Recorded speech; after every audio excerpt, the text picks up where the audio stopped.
بسم الله الرحمن الرحيم، ورجعنا لكم تحليل مباراة برشلونة ويوفنتوس، وهي كانت أهم مباريات الجولة الأولى من دوري أبطال أوروبا الموسم ده.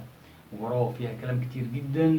قدر يسهر برشلونة لهزيمته الموسم اللي فات من اليوفي بشكل كبير جدا، وتألق ميسي بشكل غير عادي. رغم من ده كله لسه في مشاكل كتير في برشلونة، فهنستعرضها معاكم في التفاصيل. خليكم معانا. تكتيكيا فالفيردي حاول وعمل طريقه وفكرنا ببرشلونه جوارديولا مره تانية مع وجود المهاجم الوهمي اللي لعب دوره النهارده لويس سواريز بشكل كبير، ولكن ضعف اليوفي وغياب عناصر اساسيه كتير جدا ساعدت برشلونه بشكل كبير انه يظهر بشكل جيد في المباراه دي. ومع احترامي الشديد لفالفيردي اللي برفع له القبعه وبحترمه بشكل كبير، لانه حاول يغير من طريقه لعبه وبيحاول يخرج برشلونه من المرحله اللي هي فيها. ولكن في بعض المشاكل ان لويس سواريز مش قادر يأدي دور رقم 9 بشكل جيد. شفناه في المباراتين وده حكم عليه في المباراتين دول بس. هنشوف المباريات الجايه هيلعب ازاي. الى جانب انيستا اللي قلنا ان كبروا في السن وعدم وجود لعيب بديل ليه، ما بيقدرش يلعب اكتر من 30 او 40 دقيقه بشكل جيد، وبعد كده بيختفي بشكل كبير. فقال لهم الاداره لان هي ما وجدتش البديل لانيستا حتى الان. النقطة الثالثة راكيتيتش. نتمنى ان راكيتيتش اللي شفناه النهارده بشكل جيد للغاية، ولكن برضه بيطلع في الدقيقة حاجة و60 او في الدقيقة 70، الدقيقة 65 او في الدقيقة 70 خرج. وده ان دل فبيدل على ان اللعيب بيرهق بشكل كبير في ال 60 دقيقة الاولانية وما بيقدرش يلعب اكتر من كده. مع ظل المباريات الكبيرة، مع ظل غيابات ممكن تتواجد للاصابات للانذارات لايا كان، فبرشلونة محتاج لعيب في وسط الملعب تساعد المنظومه وتساعد بناء الفريق. مازال برشلونه سيعاني وما زال يعاني في وسط الملعب. الفوز النهارده مش عايزين نخليه يعمينا عن حقائق موجوده في برشلونه.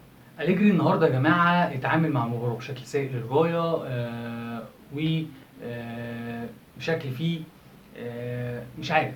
كان في غيابات طبعا. يوفنتوس معذور واليجري معذور، كان عنده غيابات تقريبا 5 لاعبين مهمين جدا. كوادرادو في الهجوم، مانزوكيتش ايضا في الهجوم، ماركيزيو كخط وسط مهم جدا، خط وسط دفاعي، وايضا كليني في خط الظهر.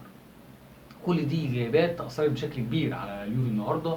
ولكن السؤال الاهم للاداره هي فين البدلاء الجيدين لهؤلاء اللاعبين. اول حاجه لازم ناخد بالنا منها ان اداره اليوفي هي اداره ما عندهاش بعد نظر بشكل كبير، والدليل على كده ان الموسم اللي فات لعبوا طوال الموسم بجناح ايسر كان مانزوكيتش اصلا طريقه لعبه او دوره في الملعب هو راس حربه صريح. لما يلعب مانزوكيتش طوال موسم كامل في هذا المركز، فده يدل على قصر نظر من المدير الفني او من الاداره اللي ما استجابتش للمدير الفني لما طلب جناح ايسر بشكل كبير. ولما جابوا له جناح ايسر السنه دي كان ديجلاس كوستا، مش واخدين بالهم ان عندهم مشكله في خط الظهر برحيل بونيتشي اللي لازم يجي له بديل، وفي نفس الوقت لازم يوجد في وسط الملعب بديل بمواصفات مركزه. ماتويدي بشكل كبير هيكون ليه دور مهم جدا مع الفرقه، ولكن من وجهه نظري مش هيقدر يأدي الدور اللي بيأديه ماركيزيو بشكل كبير.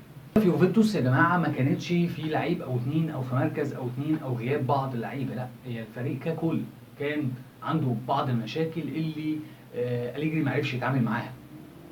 على سبيل المثال كنت بتلعب بكوستا وبينتانكور على اطراف الملعب، وكنت بتطلب منهم ان هم يرجعوا للورا بشكل كبير عشان يأدوا الدور الدفاعي، في حين انك لعيب زي كوستا مش متعود على انه يؤدي الدور بهذا الشكل، اللي خلاهم يفقدوا جزء كبير من مجهودهم البدني في النص الثاني من الشوط الثاني للقاء، فبالتالي ما قدروش يرجعوا بالنتيجه. الى جانب تغييرات أليجري كلها كانت تغييرات سيئه وساعدت برشلونه اكتر ما تساعد فريق.